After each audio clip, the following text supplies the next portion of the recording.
लगी थी कि मेरे छोटे छोटे बच्चे होंगे और वह मुझे माँ माँ कहकर पुकारेंगे। पति का तो प्यार इस जन्म में मिला ही नहीं और ना ही मुझे मेरे माँ बाप का मिला है। कम से कम मेरे खुद के बच्चों को तो मुझे प्यार मिलेगा, यही सोचकर मैं बहुत ही खुश थी। फिर पूरे 9 महीनों के बाद मैंने 2 जुड़वा बच्चों को जन्म दिया था। कुछ दिन तो मैं बिस्तर पर ही आराम कर रही थी क्योंकि बच्चे हो जाने की वजह से मुझ में बहुत कमज़ोरी आ चुकी थी, लेकिन अब धीरे धीरे घर के हालत भी फिर से खराब होने लगे थे क्योंकि मेरा पति तो कोई कामकाज बिल्कुल भी नहीं करता था। उसे बिल्कुल भी मेरे बच्चों की कोई भी फिक्र नहीं थी। मेरी सास थी जो मेरे बच्चों को देखभाल किया करती थी। फिर 1 महीने के बाद मैंने फिर से दूध बेचने का काम शुरू कर दिया। 1 महीने दूध ना बेचने की वजह से जो मुझसे दूध खरीदा करती थी, उन्होंने किसी और से दूध लेना शुरू कर दिया था। इसी वजह से अब मुझे दूध बेचने में थोड़ी परेशान होने लगी थी। मैं जब शाम को अपने बच्चों के पास आती तो भूख से बिलखते रहते और रो रहते होते, जिसे देखकर मुझे काफ़ी दर्द भी होता है।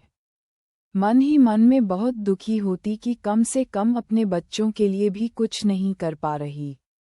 मेरी सास मुझे बहुत हिम्मत दिया करती थी। वह मुझे हमेशा कहती थी कि तुम बहुत ही बहादुर लड़की हो, तुम बिल्कुल भी हार मत मानो, देखो कहीं दूसरी जगह पर जाकर दूध बेचा करो, शायद वहाँ किसी को ज़रूरत हो। यही सोचकर दूसरी जगह पर जाकर लोगों के घरों में दूध बेचना फिर से शुरू कर दिया था। कुछ दिन तो मुझे थोड़ी परेशानी हो रही थी, लेकिन बाद में धीरे धीरे मेरे दूध की बिक्री होने भी लगी। लोग दूध के बदले मुझे काफ़ी अच्छी कीमत भी दिया करते थे, जिससे मेरे घर के हालत बहुत बेहतर होने भी शुरू हो चुके थी। एक दिन जहां मैं दूध बेचने के लिए रोज जाया करती थी, वह एक औरत थी जिससे मेरी मुलाकात हुई थी। वह औरत मुझे कहने लगी कि तुम्हारा दूध बाकी दूध वालों के मुकाबले काफ़ी फ्रेश होता है। तुम एक काम करना, यहाँ से कुछ दूर एक बहुत बड़ा सा बंगला पड़ता है, तुम वहाँ पर ही रोज दूध देकर आना, वहाँ पर तो तुम्हें काफ़ी अच्छे पैसे भी दें। जिसे सुनते ही मुझे अंदर बहुत ही खुश हुई थी। मैं बहुत ईमानदार लड़की थी, मैंने कभी भी दूध में मिलावट नहीं की थी। इसी वजह से लोग मुझसे दोबारा दूध खरीदा करते थे। दूसरे दिन उस औरत के कहे के मुताबिक मैं उस पते पर पहुंच चुकी थी। वह अब बंगला आगे से काफ़ी ज़्यादा दूर भी था, जिसे चलते चलते मेरे पैरों में सूजन आने लगी थी। वह घर बाकी घरों के मुकाबले काफ़ी अलग सा था। जब मैं उस बंगले का दरवाज़ा खटखटाया तो सामने एक बहुत ही हैंडसम सा आदमी आकर खड़ा हो चुका था। उसे देखकर मैं थोड़ी हड़बड़ा सी गई थी। वह मुझे देखकर घूर कर कहने लगा कि आप कौन हो। मैंने कहा जी, मुझे यहाँ पर बताया गया कि यहाँ पर फ्रेश दूध की ज़रूरत है। उस आदमी ने कुछ देर मुझे ऊपर से लेकर नीचे तक देखा और फिर मुझे पूछने लगा, तुम दूध में मिलावट तो नहीं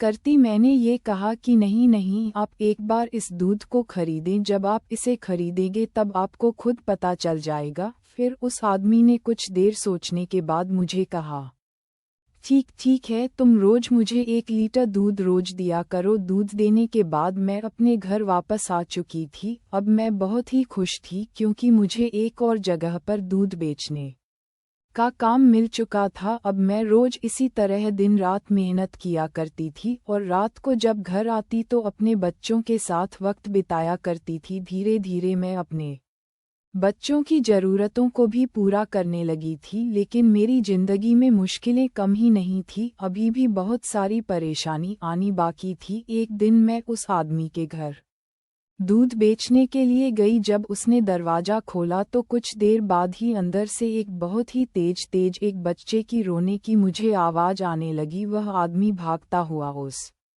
बच्चे को चुप कराने के लिए घर के अंदर चला गया। बच्चे की पुकार से मैं भी अंदर भागती हुई आई थी। उसका बच्चा बहुत ही जोरों से रो रहा था। वैसे वह बिल्कुल भी चुप नहीं हो रहा था, जैसे वह आदमी बच्चों को चुप करा रहा था। मैं एक माँ थी और इसी वजह से मैंने उस बच्चे को गोद में ले लिया और कहा, मैं इसे चुप करा देती हूँ। वह आदमी मुझे बड़ी बड़ी आंखें देखते हुए कहने लगा कि तुम तो एक लड़की हो और तुम कहाँ से बच्चों को संभाल पाओगी। तभी मैंने उनसे कहा कि मेरे भी 2 छोटे छोटे बच्चे हैं। आप एक बार मुझ पर यकीन करें, जब उसने बच्चे को मेरी गोद में दिया तो वह थोड़ी ही देर बाद वह बच्चा चुप हो चुका था। वह बच्चा बड़ा ही देखने में खूबसूरत था। उसकी मासूमियत उस बच्चे के चेहरे पर पूरी झलक रही थी। वह आदमी मुझे फिर से बड़ी बड़ी गहरी आंखों से देख रहा था। तभी मुझे कहने लगा कि तुम्हारी उम्र से तो यह अंदाजा बिल्कुल भी नहीं लगाया जा सकता है कि तुम 2 बच्चों की मां हो। कुछ देर बाद बच्चा शांत हो जाने से मैंने उस आदमी को वापस कर दिया और दूध देने के बाद मैं अपने घर आ चुकी थी। अब मैं रोज दूध के देने के बाद उस आदमी के साथ बातचीत किया करती थी। वह आदमी बड़ा ही शरीफ इंसान था। उसने बताया था कि उसका एक ही बच्चा है और बच्चे की डिलीवरी के बाद उसकी मां चल बसी थी। तभी से वह बच्चे को खुद ही संभाल रहा है। उसे बहुत दिक्कत होती है बच्चे को संभालने में। मैंने कहा तो आप किसी अच्छी सी लड़की को देखकर शादी भी कर सकते हैं। तभी उन्होंने कहा कि नहीं नहीं, कोई भी दूसरी औरत दूसरे बच्चे को माँ जैसे प्यार बिल्कुल भी नहीं दे सकती। तभी उस आदमी ने मेरे बच्चे के बारे में भी पूछा। मैंने भी उसे अपनी कहानी बता दी थी। वह आदमी काफ़ी नेक दिल इंसान था। अब मैं रोज उसके घर दूध बेचा करती थी और उसके बच्चे के साथ थोड़ा वक्त भी बिताया करती थी। उसका बच्चा मेरे साथ काफ़ी अच्छे से घुल मिल गया था। अब मैं इसी तरह अपनी जिंदगी गुजार रही थी। मेरा पति तो दिन रात अब नशे की हालत में रहता था। उसे तो मेरी और मेरे बच्चों की बिल्कुल भी फिक्र नहीं रहती थी, बल्कि उसे तो अपने खुद की सगी माँ की भी कोई फिक्र नहीं रहती थी। मेरी सास थोड़ी बुजुर्ग होती जा रही थी। अब मेरे बच्चे थोड़े बड़े होते जा रहे थे। धीरे धीरे बच्चों को संभालना मेरे लिए भी मुश्किल होता जा रहा था। फिर एक दिन मेरा बच्चा बहुत तेज बीमार हो चुका था। डॉक्टर ने मुझे कहा कि दोनों बच्चे जुड़वा हो जाने की वजह से दोनों को ही तुरंत अस्पताल में एडमिट करना पड़ेगा, क्योंकि बच्चों को निमोनिया हो चुका है। इसके लिए काफ़ी सारे पैसों की भी ज़रूरत पड़ेगी। मेरे पास इतने सारे पैसे तो बिल्कुल भी नहीं थे। मैं भागती हुए घर आकर अपने पति से भीख मांगने लगी थी, लेकिन वह तो मुझे धक्का देकर दोबारा घर से चला जा चुका था। अब मेरे पास कोई रास्ता नहीं था। मैं जिन जिन घरों में दूध बेचा करती थी, मैं वहां जाकर भीख मांगने लगी, लेकिन इतनी बड़ी रकम के लिए कोई भी मेरी मदद करने के लिए बिल्कुल भी तैयार नहीं था। मेरे पास सिर्फ अभी एक ही घर बचा था। मैं भागती हुई उस आदमी के घर पहुंची थी। मुझे इतना हड़बड़ाता हुआ देखकर वह आदमी मुझे कहने लगा, क्या हुआ कविता? मैं जल्दी से उसके आगे हाथ जोड़ दिए कि मुझे अभी कुछ पैसों की अर्जेंट ज़रूरत है। मेरे दोनों बच्चे बीमार हैं और उन्हें जल्द से जल्द हॉस्पिटल में एडमिट करना पड़ेगा। मेरे बच्चों के अलावा मेरा इस दुनिया में कोई भी नहीं है। मेरा पति भी पूरा निकम्मा है। वह अभी मेरी मदद बिल्कुल भी नहीं करना चाहता। उसे तो मेरे बच्चों की बिल्कुल भी परवाह नहीं है। कुछ देर तो वह आदमी सोचने लगा और फिर उसके बाद उसने मुझे एक ऐसी बात कही जिसे सुनकर मेरी पूरी होश उड़ चुकी थी। वह आदमी मुझे कहने लगा कि आज मैं दूध तुमसे बिल्कुल भी नहीं लूँगा। मैंने कहा, अभी आप ये सब बातें क्यों कर रहे हैं? तभी वह कहने लगा, क्योंकि मैं चाहता हूँ कि तुम मुझसे शादी कर लो। जिसे सुनकर मैं पूरा हक्का बक्का रह चुकी थी। वह कहने लगा, मेरा कोई गलत इरादा नहीं है। देखो, मेरी बीवी इस दुनिया में नहीं है और मुझे भी अपने बच्चों के लिए एक माँ की ज़रूरत है। तुमने मेरे बच्चे को एक माँ जैसे प्यार दिया है और मेरा बच्चा भी तुम्हारे साथ काफ़ी अच्छे तरीके से घुल मिल चुका है। तुम मुझे अच्छी लगती हो, इसी वजह से मैं तुमसे शादी करना चाहता हूँ। तभी मैं कुछ देर चुप हो चुकी थी। वह बड़ी बड़ी आंखें करके मुझे देख रहा था। तभी वह मुझसे कहने लगा कि तुम अपनी पति की भी बिल्कुल भी फिक्र मत करो। वैसे उसे मैं कुछ पैसे देकर तुम्हें डिवोर्स दिलवा दूंगा, ताकि तुम आराम से मुझसे शादी कर सकती हो।